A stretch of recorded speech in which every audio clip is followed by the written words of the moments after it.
État intervenant, nous puissions par nous-mêmes déterminer ce qui conviendrait à nos parents. Donc en 10 ans, nous nous sommes un peu débrouillés. Nous nous sommes un peu débrouillés pour utiliser l'aide que l'État nous a apportée, les quelques recettes que nous avons essayé de faire sur place pour aider ses parents. Tia Salé, le préfet Vakaba Koné à Assalé Tiemoko. Est-ce que ce sont les préfets qui organisent les élections? Le député maire de la commune de Tia Salé, Assalé Tiemoko, a le sommeil trouble depuis l'annonce du renouvellement des conseillers municipaux prévu pour le 2 septembre 2023. Paniqué, Assalé Tiemoko, candidat à sa propre succession, fait feu de tout bois. Une folle rumeur distillée par les officines d'Assalé Tiemoko a envahi toute la ville de Tia Salé le mardi, jetant l'émoi au sein de la population. En effet, selon nos informations, c'est au cours d'une rencontre avec les populations que Assalé Tiemoko a annoncé le relèvement de ses fonctions du préfet Vakaba Koné, préfet du département de Tia Salé. Et donc, Assalé Tiemoko a menti aux gens de Tia Salé. Assalé Tiemoko se montre maintenant sous son vrai visage de manipulateur. Comme il dit, lui, on ne peut pas parler de lui là. Nous, on va parler de lui et puis on va voir ce que toi, Assalé Tiemoko, tu peux faire. Petit député que tu es. Petit député que tu es. On va voir ce que tu peux faire. On va parler de toi aujourd'hui, on va parler de toi demain, on va parler jusqu'à ce que tu nous montres ce que tu peux faire. Tu es un menteur en plus. Et les menteurs, ce sont des gens indignes par essence.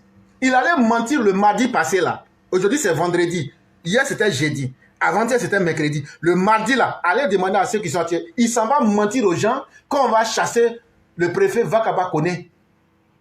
C'est Assalé Tiemoko qui a fait ça. Avant ça, il allait mentir que le RHDP avait fait du convoyage des électeurs. On lui a dit apporte les preuves. Il n'a jamais apporté les preuves. En réalité, quand on ne vaut rien, quand on a été un échec à la tête de Tia Salé, on peut se préserver de l'humiliation. Et ça, il faut te dire que c'est un règlement de compte, hein, parce que tu t'attaquais à un de nos frères. Et donc, nous, on ne va pas te laisser. Et comme tu as convoqué une personne là, tu seras obligé de convoquer 10, 20, 30, 50 personnes. Sinon, on ne va pas te laisser. Assalé Tiemoko. Tu vas faire, je vais devenir ton enfer sur les réseaux sociaux. Qui t'a empêché de travailler? Et donc, il a menti aux populations. Il a toute une officine de mensonges, de manipulation à Tia Salé. Il dit, ah non, le préfet, là, lui, on va le chasser. Le préfet sera relevé de ses fonctions. Alors que c'est du mensonge.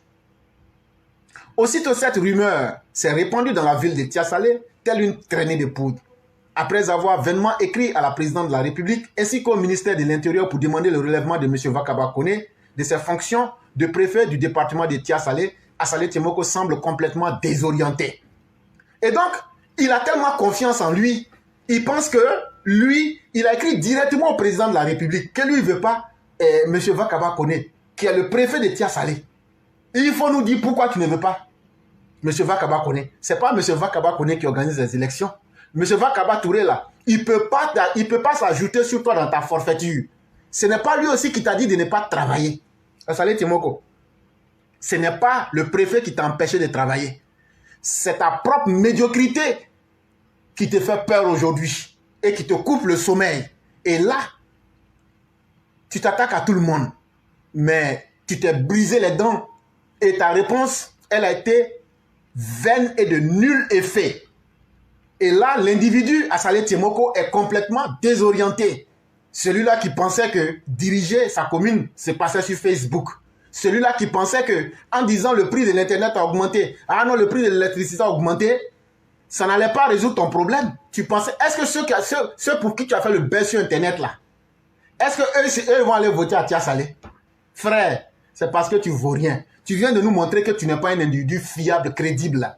Assalé Tiemoko, tu viens de nous démontrer que tu es un individu qui n'inspire plus confiance. Même ceux qui avaient encore une once de probité à ton égard te regardent aujourd'hui, ils disent, mais finalement, on a affaire à un plaisantin. Assalé Temoko, tu es un plaisantin.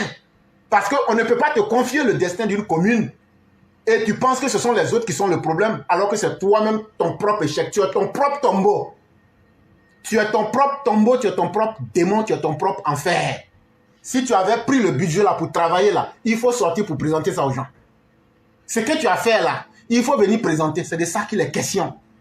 Aujourd'hui là, ton français ne va pas te sauver. Je suis journaliste, ça ne va pas te sauver. Tu étais maire de Tia Salé, tu as fait quoi? C'est ça aujourd'hui. Et ça là, tu seras obligé de répondre. Donc, il coucou. Non, c'est le RHDP. Ils ont convoyé. On allait vérifier 0. On dit, bon, malgré que tu fais ça, il faut apporter les preuves. Il dit, non, non, non, mon huissier m'a dit de me calmer. Il s'est dégonflé. On reste dans ça encore. Tu t'en vas t'attaquer à Zasso. Comme si tu t'attaques à lui, tu vas gagner ton élection. Frère, tu as tiré dans la poussière. Troisièmement encore, il s'en va s'attaquer au préfet. Kone Vakaba. Il faut nous dire, Kone Vakaba, il a cherché ta femme ou bien. Ou bien il allait prendre ton héritage ou bien. Ou bien il a fait quoi? Il faut expliquer au grand jour. En réalité, voilà des gens, quand ils n'arrivent pas à leur fin, ils s'attaquent à tout le monde pour essayer de dévier le problème. Mais le problème, on ne va pas dévier. Ton problème, on va te chasser de Tia Salé. Toi-même, tu sais que tu vas perdre. Et si tu fais dans la violence, on te mate pour ajouter dessus, petit député. Le maire sortant.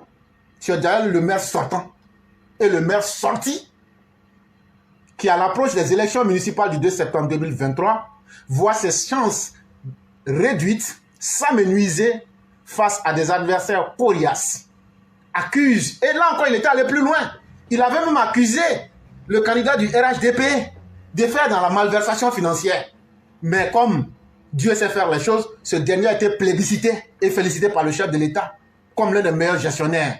Et donc toi, je viens de citer tes méfaits. Ce monsieur-là aurait pu poser plainte contre toi, Assalé Temoko, député menteur que tu sois. Tu as menti que le monsieur avait volé de l'argent. Tu as menti encore que Vakaba, qu'on va l'enlever. Tu as menti, tu as écrit au chef de l'État. Tu as menti, tu as écrit à monsieur Vagondo. Tu as menti sur le RHDP. Tu es en train de mentir encore sur Zasso. Mais finalement, quand tu te regardes toi-même ton âge là, et puis tu regardes ce que tu veux inspirer là, tu n'as pas honte de toi-même, Assalé Temoko? Tu fais honte. Comme tu dis, tu sais palabre tu veux là, on va te donner palabre. Et ça va venir sur tous les côtés. C'est parce que tu ne vaux rien. Gbagbo n'a rien à t'envier. Laurent Gbagbo là, lui il peut taper sa poitrine devant toi pour dire, toi et puis moi on peut faire concurrence de vaurien. C'est ce que tu as été. Tu as été un flactus voxis, un vuvuzela politique. Assalé Temoko. Après tout ça, il faut prendre, tu vas le poser plainte. Et donc, interrogé, le préfet Vakaba Kone a confirmé l'existence de courriers adressés contre lui. Mais surtout, dit ne pas comprendre la frilosité d'Assalé Temoko. Tu vas devoir nous expliquer ta femme que M. Vakaba allait chercher là. Tu vas venir ici là. Tu vas nous expliquer adultère caractérisé là. Ou mais ce que Vakaba t'a fait là. Si il n'a pas payé son agent de tontine, de sorcellerie que vous avez là, tu vas venir nous dire ici le prix là. On va cotiser pour payer tontine ensemble ici. Mais on ne te laisse pas. Quand tu dis de faire un travail et puis tu n'arrives pas à faire, on t'appelle un incapable. Tu as été un incapable, il faut assumer ta médiocrité, tes insuffisances au lieu de distraire le monde. C'est parce que Vakaba a pitié de toi. Et donc, est-ce que ce sont les préfets qui organisent les élections? Le monsieur dit lui, c'est pas. Est-ce que ce sont les préfets qui organisent les élections? Il faut aller derrière Koulibaly Kibé qui lui dit, tu veux gagner l'élection. Comme l'élection, on ne gagne pas avec la bouche là. La réalité est là.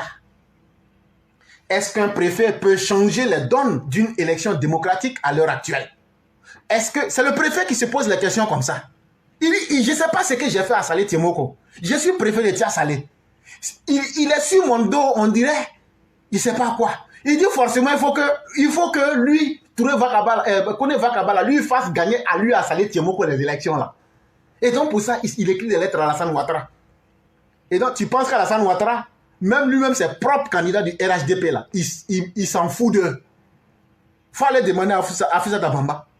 Si tu ne vaux rien là, tu vas perdre. Alassane Ouattara ne peut rien faire. Tu n'es pas RHDP. Tu es un électron libre, il faut assumer. Et donc le monsieur dit, mais est-ce que c'est un préfet qui peut changer les donnes? Ce n'est pas le préfet, monsieur le préfet. C'est la CEI qui peut changer. Mais comme il sait qu'il n'a plus personne sur qui s'attaquer, parce qu'il a vu quand Gbagbo allait s'attaquer à la CEI là. Si Koulibaly Kubert sort contre lui là, son nom va être gâté pour lui là. C'est pourquoi il est en train de s'attaquer à toi. Est-ce que c'est le préfet qui va battre campagne pour les futurs candidats? Non, ce n'est pas le préfet qui va battre candidat. Mais Assalé Tchemoko sait qu'il est déjà perdant.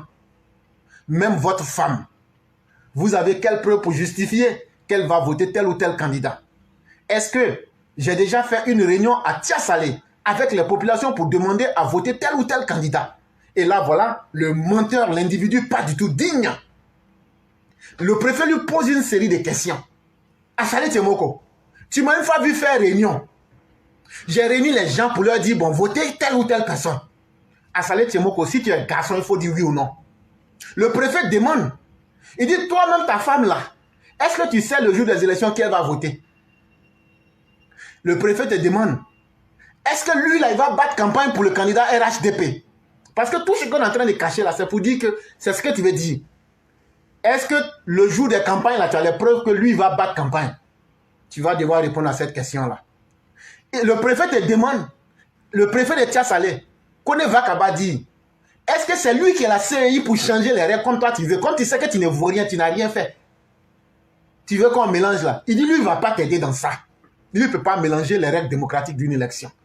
Et pour finir, il te demande, est-ce que tu es bête jusqu'au point de ne pas savoir quelle est la structure qui organise les élections? Parce que c'est une question simple, mais elle est posée à une personne bête. Quand tu ne sais pas que c'est la CEI qui organise les élections en Côte d'Ivoire, c'est que tu n'es pas intelligent. Et donc le préfet pose la question de savoir c'est qui organise les élections en Côte d'Ivoire. Et donc, quand tu auras répondu à toutes ces questions-là, tu auras la dure réalité de tes incohérences et de tes incompétences en face de toi qui vont te faire perdre de façon cinglante ces élections à venir. Et puis, ce n'est pas fini. Puis de renchérir. Ce qui est sûr à Tiasalé, on m'appelle préfet normal. À Salé, il faut venir écouter. Mais je connais Vakaba dit, quand lui, sa maman et puis son papa l'ont mis au monde là. Attendez, je vais chercher. Il fait chaud à New York ici, façon.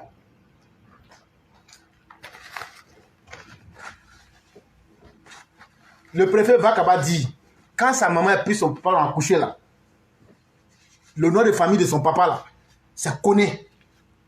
Le nom que son papa lui a donné là, il est dans le mariage.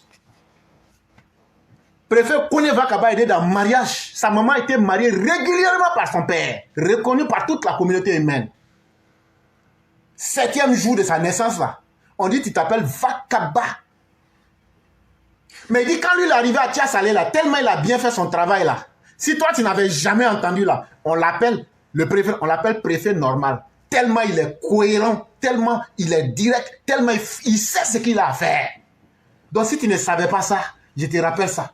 Mais quand on a un préfet normal et qu'on a un maire anormal, comme toi, Salé Tchemoko, tu vois que l'anormal et le normal ne peuvent pas fonctionner ensemble. C'est comme demander à l'immoralité de fréquenter la bonne moralité. Ça ne peut pas aller de pair. Et donc, tu as peur des gens normaux. Tu as peur d'un préfet normal. Lui-même à Salé Tchemoko, il m'appelle préfet normal. Ah, toi tu l'appelles préfet normal. Mais toi-même à Salé Tchemoko, tu t'appelles toi-même comment? Quand tu es un individu défaillant, un individu au rabais qui n'arrive pas à développer une commune rurale, c'est la Côte d'Ivoire qui pourra développer. À Salé Tchemoko, on voit ton plan depuis longtemps. On te regarde, on tout tourne avec toi. Tu veux être président en 2030. Mais j'ai dit, ton attiéké là, on va mettre gravier dedans. C'est pas ça. Toi là, tu seras notre pire ennemi sur le terrain. Parce que tu es en train de faire un jeu, tu ne sais pas où tu vas te placer. Tantôt, tu parles pour faire plaisir ici, tu tournes. Donc, toi, tu es monsieur propre, tout là. Mais j'ai dit, on va faire rodéo sur ton dos ici. Dans cette campagne-là, on n'a même pas encore commencé campagne.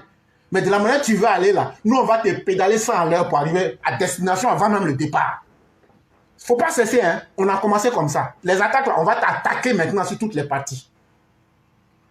Pourquoi tu appelles M. Koné Vakaba préfet normal? Et puis toi, tu veux qu'on enlève. Donc tu veux qu'on enlève ce qui est normal à Tiasalé pour que toi, l'homme anormal, puisse régner dans la forfaiture. Ça ne passera pas. Alors, comment subitement il peut changer de langage? Pourquoi est-il paniqué comme ça?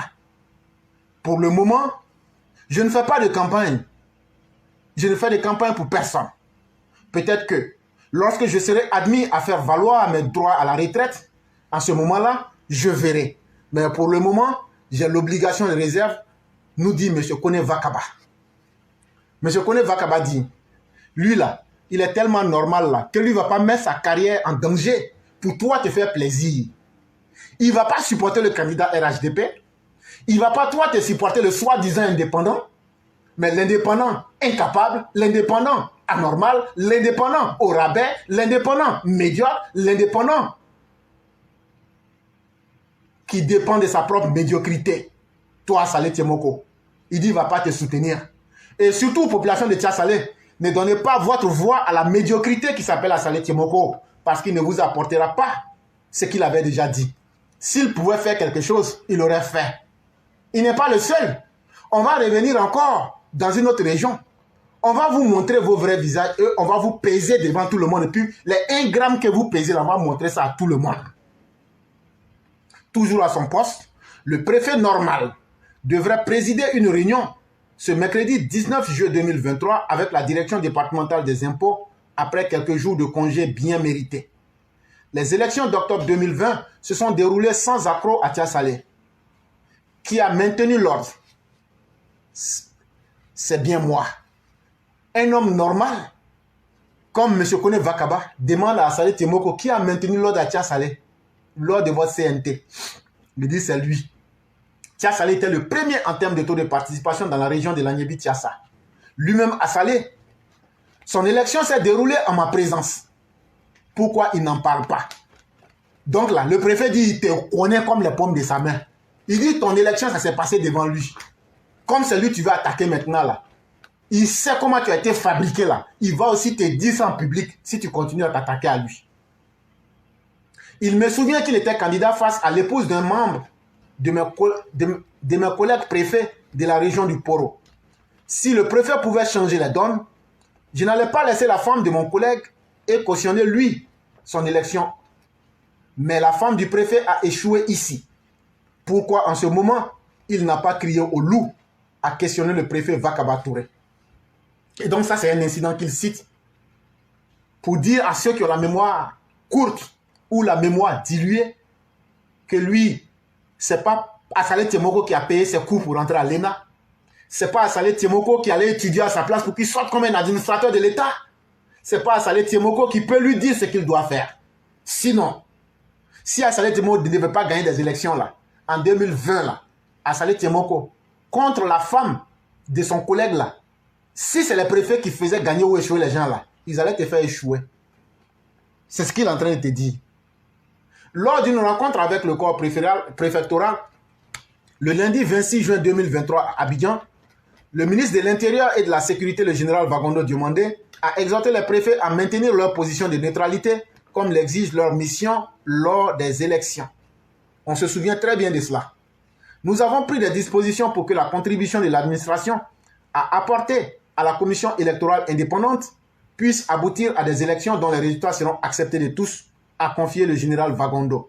Selon qui, il était important de rappeler ces questions afin qu'aucun préfet ne puisse être taxé d'être partisan ou adversaire de qui que ce soit.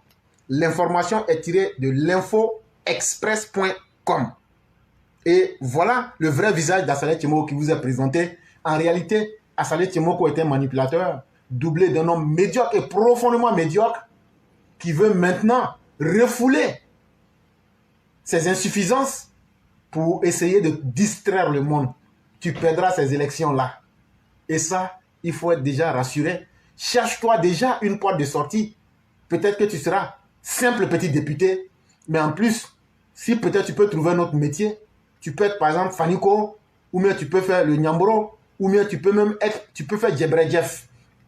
Djebredjef là, ça c'est le café des Sénégalais là, on met piment dedans tout là. Tu peux faire Djebredjef aussi pour arrondir les fins de mois. Mais merde de Tchas-Saleh là, c'est fini pour toi man. C'est fini.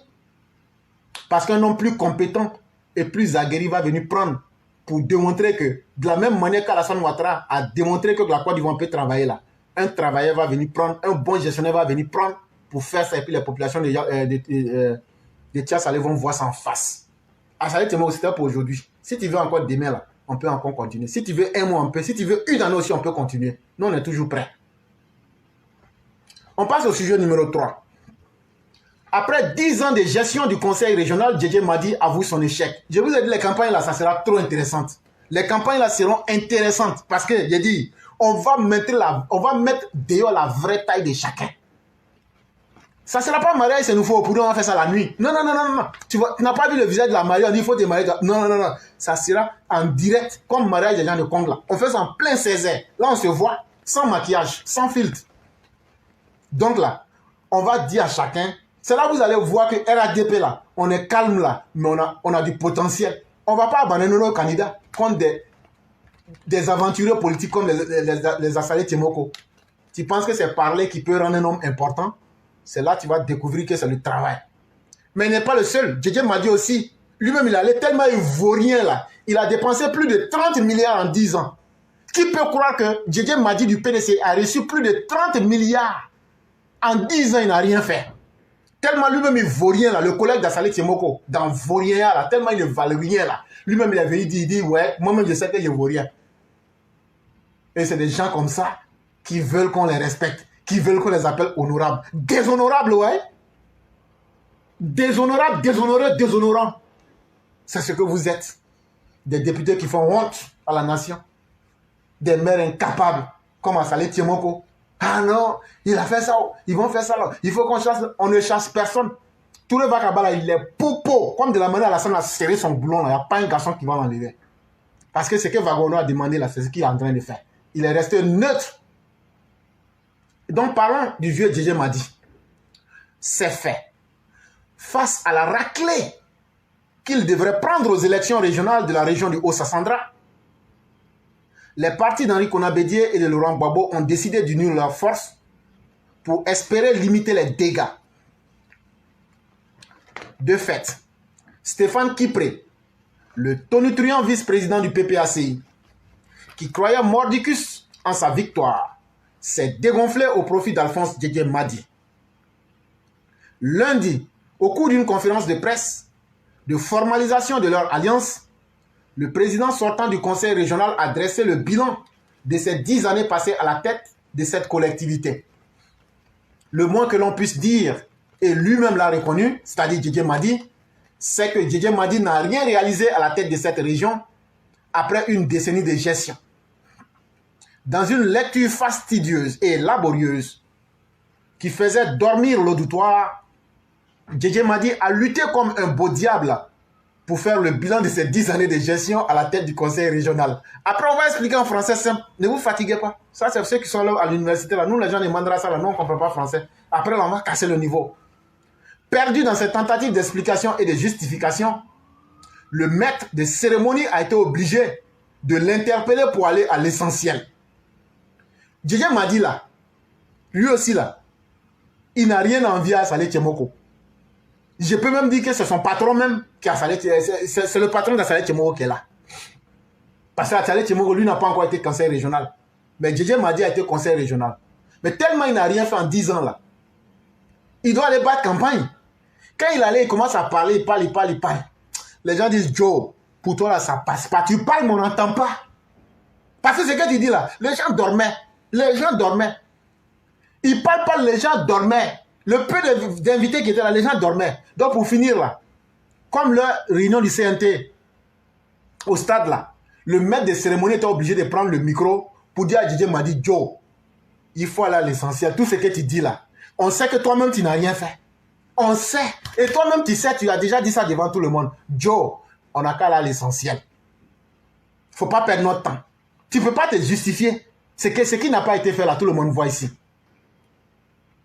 La raison de cet échec, selon l'ancien ministre de Félix Houphouët-Boigny, sont tout de même ahurissantes. D'abord, il fait porter cet échec par la rébellion de septembre 2002 en soutenant que tout le cacao de Vavois transitait par Bobo Dioulasso, le Togo ou le Bénin et que la région de Sassandra ne tirait aucun profit de cette spéculation qui est la plus importante, aussi bien dans la région que dans le pays. Et tellement il ne sait rien, tellement ça faisait honte là, Il dit que non, c'est la rébellion de 2002 là qui a fait que lui n'a pas pu les 30 milliards que Ouattara lui a donné entre 2011 et 2023 là. Les 30 milliards que Ouattara lui a donné là, les gens disent il faut dire ce que tu as fait. Il dit non, c'est la rébellion d'Ibé là qui a fait que lui n'a pas pu travailler. Mais Ibé, on sait quand Ibé est décédé. On sait quand la rébellion est finie. Mais il veut tromper les gens.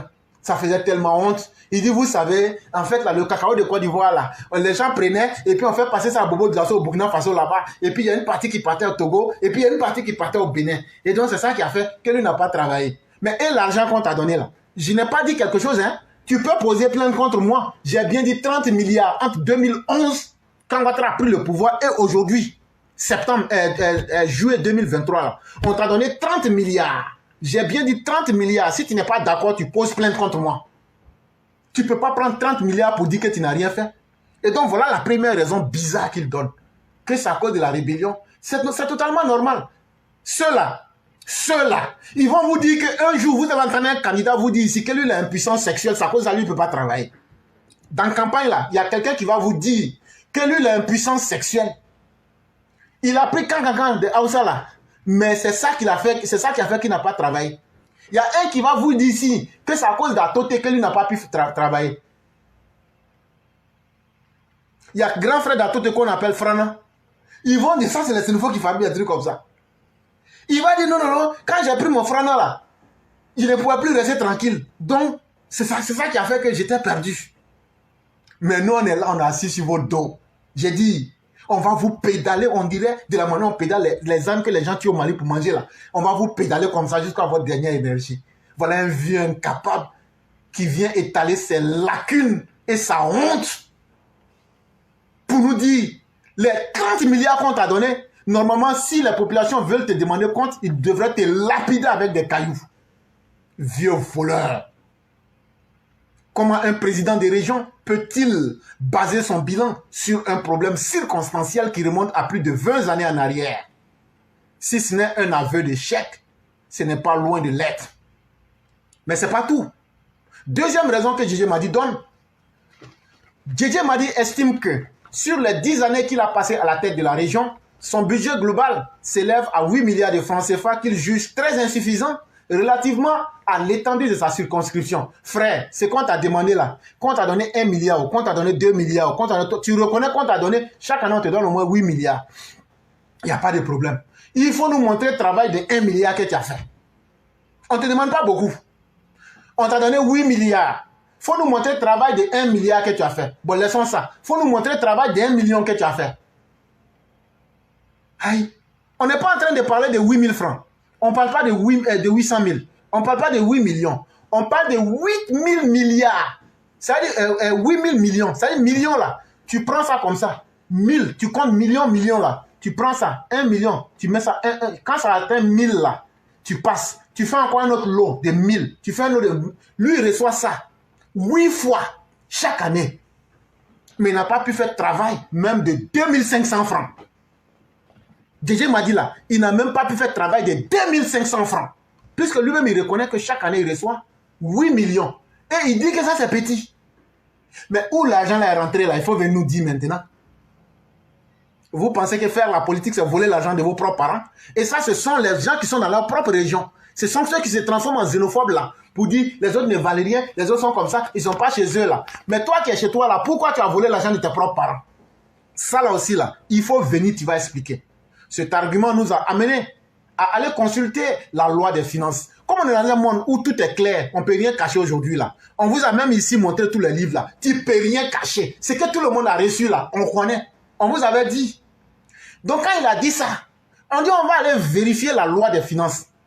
Le frère Abdoul est venu ici, il a déjà détaillé ça spécifiquement dans la synthèse des dotations. Abdoul nous a donné le livre ici. Tout le monde peut aller voir le livre sur les 2 dernières années. Tout le monde peut aller voir le livre là. Donc, on a repris le livre là et puis on a regardé. Pour savoir, est-ce que c'est que le vieux vaurien, il est en train de dire? Est-ce que c'est vrai ou bien est-ce que c'est faux? Il reçoit de nos investigations que la région du Haut-Sassandra n'est pas mal logée en termes de dotation budgétaire, contrairement à d'autres régions d'égale étendue en termes de département, comme le Gontougo. Là encore, il avait menti. On a pris Les dotations qui ont été faites à la région du Haut-Sassandra et une autre région comme le Gontougo qui ont les mêmes caractéristiques en taille, en population. Et on se rend compte que la région du Haut-Sassandra a reçu plus de dotations que la région du Gontougo. Le seul problème, c'est que Didier Madi a manqué d'ingéniosité parce qu'en plus de l'appui de l'État, la loi autorise les collectivités à rechercher des ressources additionnelles.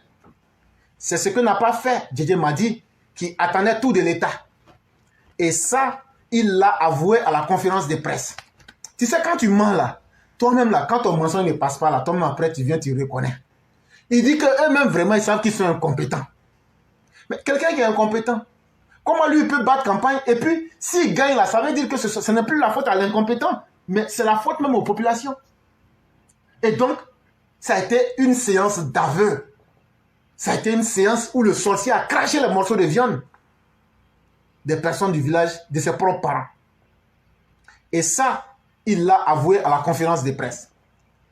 C'est l'État qui nous envoie en mission avec la possibilité de pouvoir chercher des moyens propres.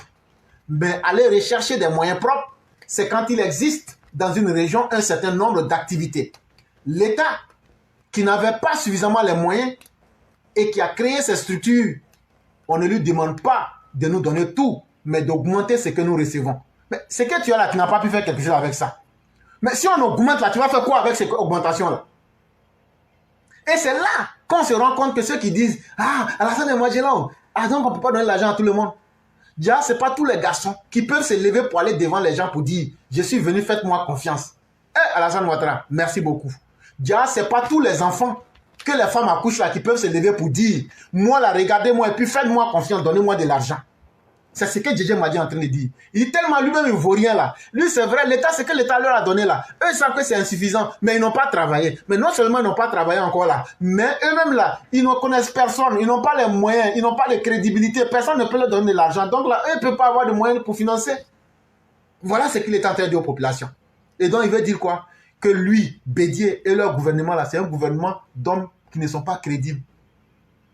Il y a des communes en Côte d'Ivoire qui, avec des ressources propres, arrivent à faire des choses extraordinaires. Allez demander au shérif, parce que c'est son nouveau nom, parce que n'est pas shérif qui le veut, allez demander au shérif Cissé Bakongo. Et moi-même, je le dis, et le shérif, bientôt, je vais te payer un pistolet en or. Comme ça, là, on va tirer dans les jambes des PPAC, ou bien des gens qui t'insultent, là, on va tirer dans leurs pieds. Et puis maintenant, moi, je vais faire semblant de les soigner, puis je vais dire qu'on a couper leurs pieds. Et puis ils vont devenir estropiés. Là, quand ils vont vouloir marcher là, quand quelqu'un qui a un pied là pour marcher là, lui on peut l'attraper vite, on fauche un pied qui est bon là, et puis on le fait tomber sur sa bouche. Et puis maintenant on le tape un peu en bas, et puis on le laisse, on les chicote sur leurs fesses là, et puis on le laisse. Là comme ça ils ne pourront pas s'asseoir correctement. Toi tu as un pied coupé, tu vas venir, on va te mater dans tes fesses là, tout sera plein. On va voir avec ton Adama Nanto là, comment tu vas faire pour t'asseoir. On va voir comment tu vas faire. Quand tu vas finir dans ça là, tu vas comprendre. Déjà en Côte d'Ivoire là, déjà, c'est une marque de jalousie et d'incompétence qui faisait qu'on appelait Ouattara Magellan. C'est qu'eux n'arrivent pas à faire. Quand quelqu'un arrive à faire là, la personne est tellement extraordinaire qu'il faut le vilipender. Donc, ce n'est pas tous les gens qui peuvent aller prendre l'argent. Non. Si les gens ne te font pas confiance, tu ne peux jamais avoir l'argent. Donc, Alassane Ouattara là, c'est un garçon. Alors, question. Pourquoi Didier Madi, qui avait toutes les cartes en main pour rechercher des ressources additionnelles, n'a-t-il pas entrepris d'autres initiatives pour renflouer les caisses de la région du Haut-Sassandra, comme il l'a si bien dit pour certaines communes? C'est parce que la commune de Koumassi, par exemple, si je la prends, c'est parce que Cissé Bakongo a appris à la bonne école. C'est parce que Cissé Bakongo a un chef qui s'appelle Alassane Ouattara qui inspire la crédibilité. C'est parce que Cissé Bakongo a appris auprès d'Alassane Ouattara qu'il a eu cette intelligence-là. Mais vous, votre chef, il ne vous a jamais appris ça. Lui-même, il dit, donnez-moi mon pouvoir, j'ai perdu mon pouvoir en changeant le 20 ans de 99. Il faut que je reprenne mon canari pour que le bandit qui était dedans là, je puisse vous retourner. Tu t'amuses. Tu voulais faire tontine avec Ouattara. Tu as une fois vu quelqu'un faire tontine avec Djoula? Tu as une fois vu tontine de Djoula? Tu vas venir prendre? Tu es rentré dans combien? 2 bras, 3 bras ou rien? Et nos mères sont là, hein?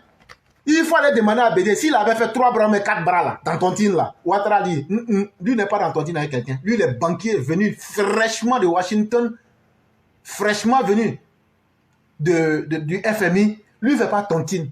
Lui, l'argent n'est pas un secret pour lui. Lui, il ne rentre pas dans un bras, deux bras. Toi, il faut gérer deux. Parce que pouvoir, là, tontine, là, si tu fais deux mandats, ça, c'est deux bras. Si tu veux 5 ans, ça, c'est un bras.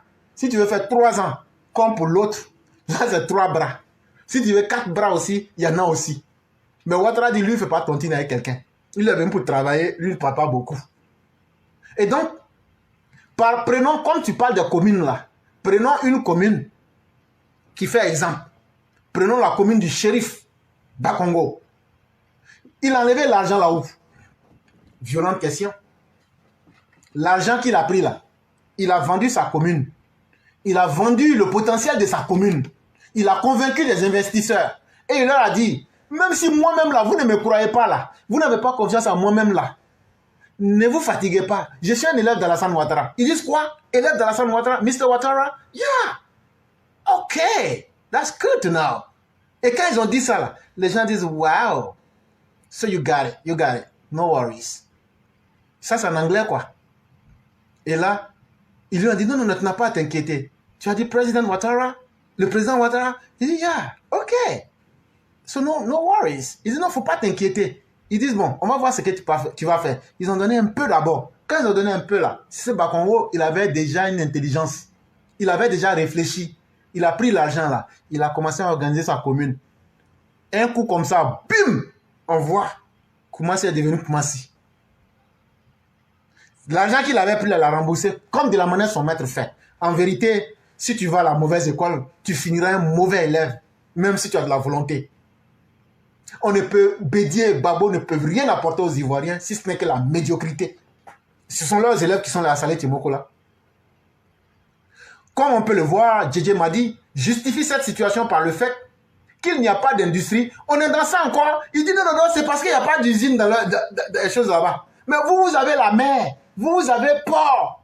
Dans le Gontougou, il n'y a pas port. Dans le nord entier, il n'y a pas port. Dans le nord entier, il n'y a pas usine que Bédier a fait tomber. Mais le port seul là, le port de San Pedro seul là, ça c'est pas petit. Mais comme il ne vaut rien, il dit non, non, non, pour échapper, il dit non, comme il n'y a pas d'usine, même si on met 1000 usines, ça sera la même chose. Tu ne vaux rien, frère. C'est ça qui est la vérité.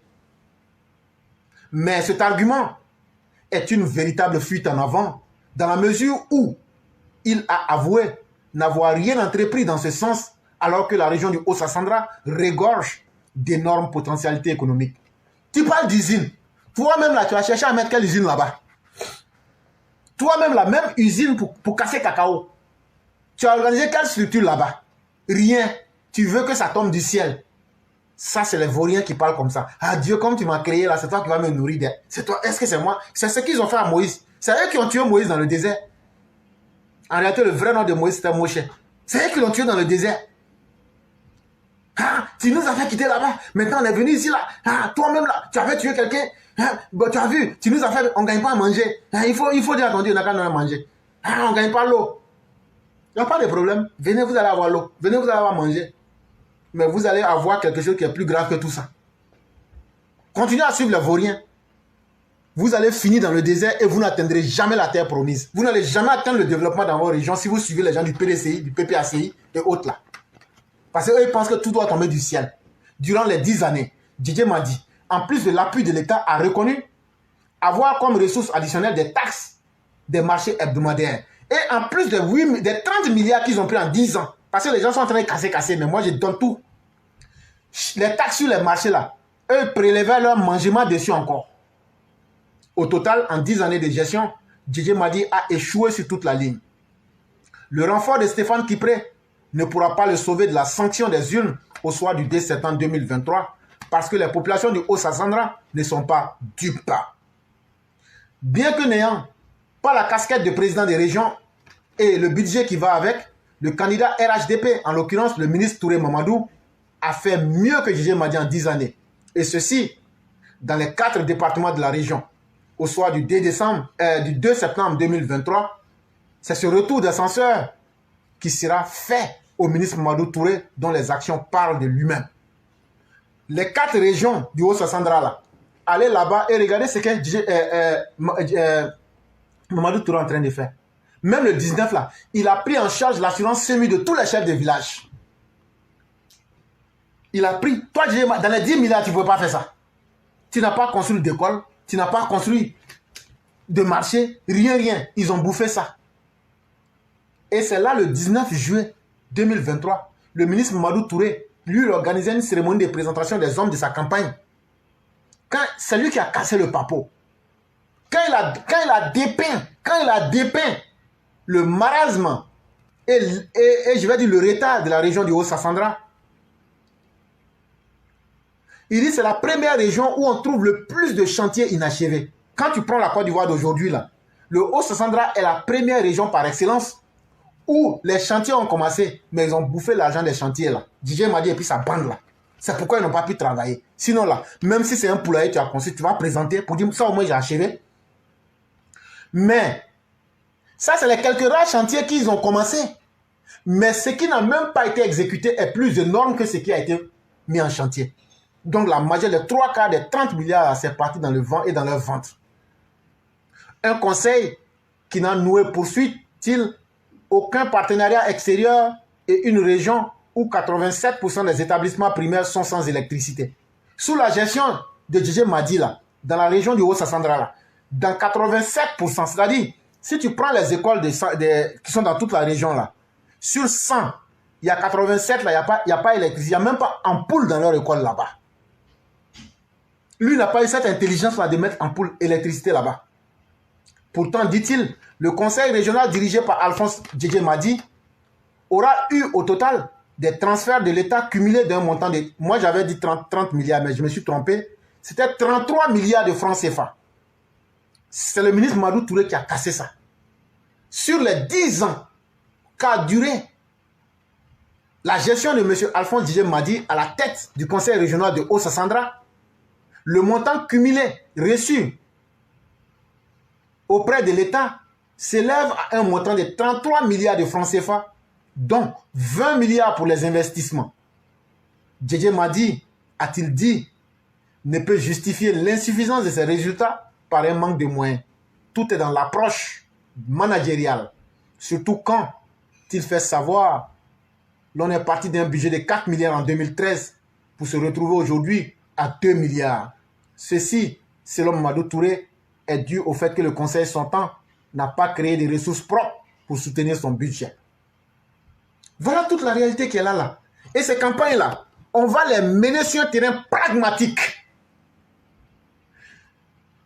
Didier m'a dit, tu as fait de ta propre région, tu as fait de la région de tes parents, puisque vous êtes xénophobe, la région la dernière en termes d'infrastructure. Et les peu d'infrastructures que tu as fait semblant de commencer, tu n'as pas terminé. Mais tes parents vont te demander compte.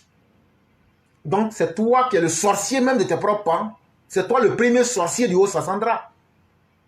Les 33 milliards là, tu n'as pas réalisé de budget, d'infrastructure. Tu n'as rien fait. Mais l'argent là, elle est où? Il va falloir que pendant la campagne là, tu fasses sortir l'argent là. Pour dire, ah, je n'ai pas volé votre argent. J'avais mis ça dans Canary, voilà, ça venait prendre. Sinon là, il va falloir que tu fasses sortir l'argent là. On va s'arrêter là pour passer au sujet numéro 4. Après ses propos injurieux et belliqueux, le sénateur Agbaï Félicien met Kwao Justin et le PPACI en garde. Ce pays n'acceptera plus le désordre. Au cours d'un meeting tenu le week-end passé à Zikisso, Kwao Justin, secrétaire général adjoint du PPACI, a tenu des propos outrancièrement injurieux et belliqueux à l'endroit du président de l'Assemblée nationale et de la ministre des Affaires étrangères. Dans cette contribution, le sénateur Agbaï Félicien, par ailleurs pionnier de la lutte politique auprès du président Alassane Ouattara, fait une sévère mise en garde à l'endroit du jeune Kwao Justin et surtout de son parti, le PPACI, qui selon lui a oublié l'histoire de sa propre histoire. Ci-dessous l'intégralité de la déclaration dont nous avons reçu copie. Cette déclaration fait suite à l'analyse des discours officiels excessifs tenus ces dernières semaines de manière répétée par les responsables du PPACI de M. Laurent Gbagbo. De quoi s'agit-il? À la suite de la radiation de M. Laurent Gbagbo de la liste électorale de 2023 par la Commission électorale indépendante, plusieurs de ses proches collaborateurs, partisans et militants de son parti se sont répandus dans les médias pour crier au loup. Sur leur lancée, ces responsables ont tour à tour voué les institutions de la République aux gémonies, se disant victimes des calculs politiques de la part du pouvoir d'État. Dopés par ce mauvais ressenti, chacun s'est cru bien inspiré de faire au passage quelques malheureux amalgames qu'il n'est pas utile de rappeler ici. Nous aurions passé sous silence de tels faits si leurs auteurs étaient de parfaits inconnus ou ignorants de l'histoire récente de notre parcours commun. Il n'est pas tout à fait exact et honnête de ne se servir que d'une partie de l'histoire, alors que c'est justement un tout. Ceux qui crient au loup aujourd'hui, au sein du PPACI, semblent subitement devenus amnésiques. Ils ont oublié ce qui a entraîné la radiation de Laurent Gbagbo de la liste électorale. Ils ont oublié l'histoire, leur propre histoire. Ils ont oublié ce qui s'est passé. Ils ont oublié ce qu'ils ont posé comme acte. Ici, devant nous tous. Et donc, ils oublient que des conséquences puissent leur être opposées. Pour eux, tout est permis. C'est l'impunité totale. Il faut que cette façon de faire la politique dans notre pays cesse. On ne peut pas se dire responsable et refuser dans le même temps d'assumer ses actes. C'est de l'irresponsabilité notoire. 1. Laurent Gbagbo est avant tout un citoyen, un justiciable, comme tous les autres de cette nation. Il n'est pas au-dessus des lois de la République. S'il fait objet d'une sanction qu'il juge infondée, il doit savoir que des recours constitutionnels existent. Sous la présidence de son Excellence Alassane Ouattara, la Côte d'Ivoire est devenue un pays de droit, de liberté et de responsabilité. C'est pourquoi nous souhaitons dire à nos amis du PPACI de faire un peu attention quand ils parlent en public. Des choses que nous savons tous. Nous voulons leur dire que ce pays n'acceptera plus le désordre.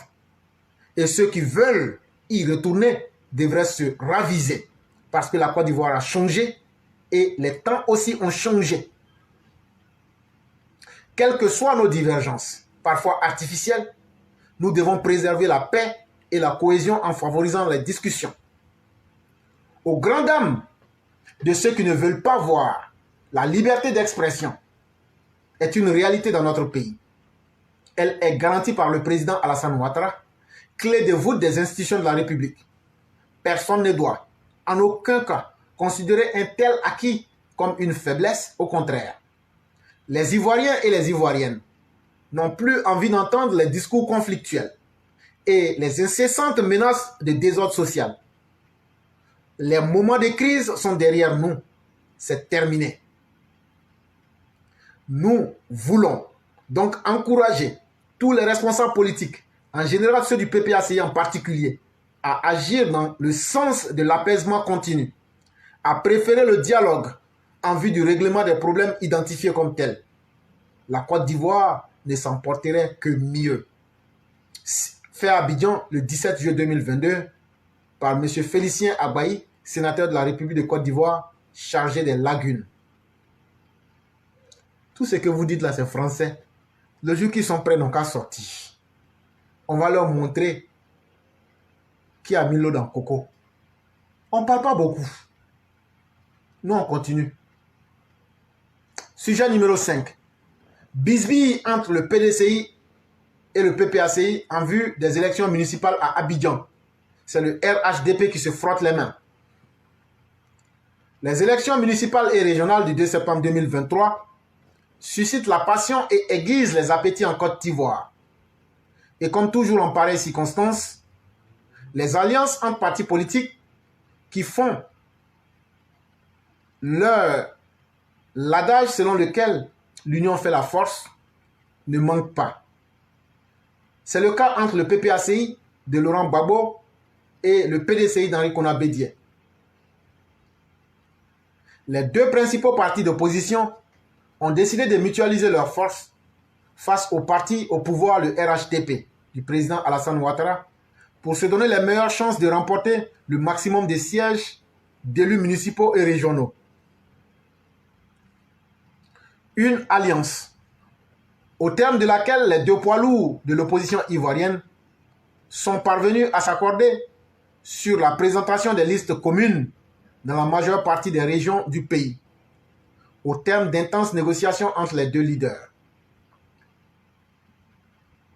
Malheureusement, la symphonie reste encore inachevée, puisqu'en plus de quelques régions de l'intérieur du pays, comme le Sud Comoé, le Guémon, l'Indénié du Hablin ou encore le Lot d'Ibois, où chacun des partis fera cavalier seul, des divergences persistent, encore dans le district d'Abidjan, à quelques heures de la clôture des dépôts de candidatures, dont l'échéance a été reportée du 19 au 23 juillet 2023 par la CEI, suite à une requête des deux principaux partis de l'opposition. Le moins que l'on puisse dire, c'est que les partis politiques ivoiriens sont véritablement engagés dans la bataille en vue de ces élections de proximité dont les enjeux sont de consolider leurs bases respectives dans la perspective des législatives et de la présidentielle à venir. Et dans le cas d'espèce, ces élections municipales et régionales sont l'occasion rêvée pour chaque parti de jauger son assise et sa popularité auprès des électeurs. Et cela est de bonne guerre, car c'est de leur assise populaire que les partis politiques tirent la substance de leur force pour nourrir les ambitions nationales en s'attirant la confiance des électeurs dans les urnes.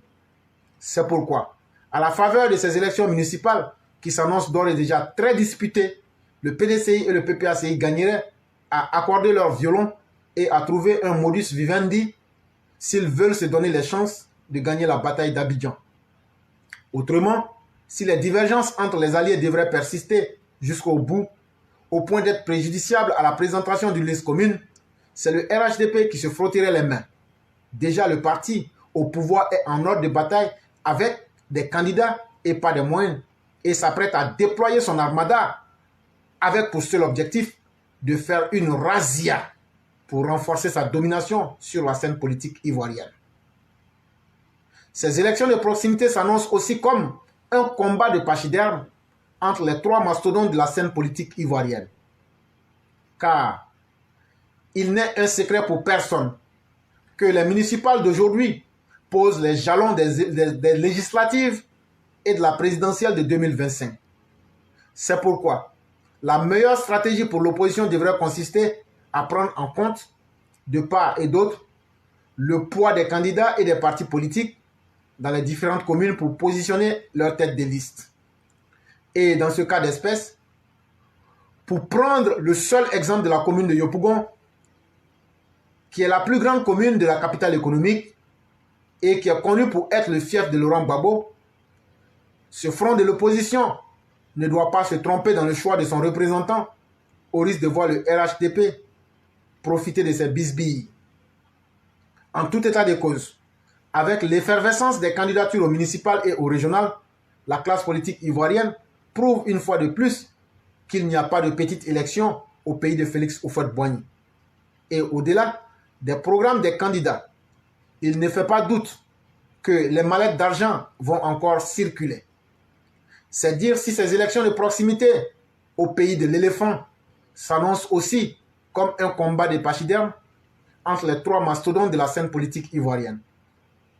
En tout état de cause, les alliances entre frères d'aujourd'hui et ennemis d'hier sont la preuve qu'en politique, tout reste du domaine du possible sous nos tropiques.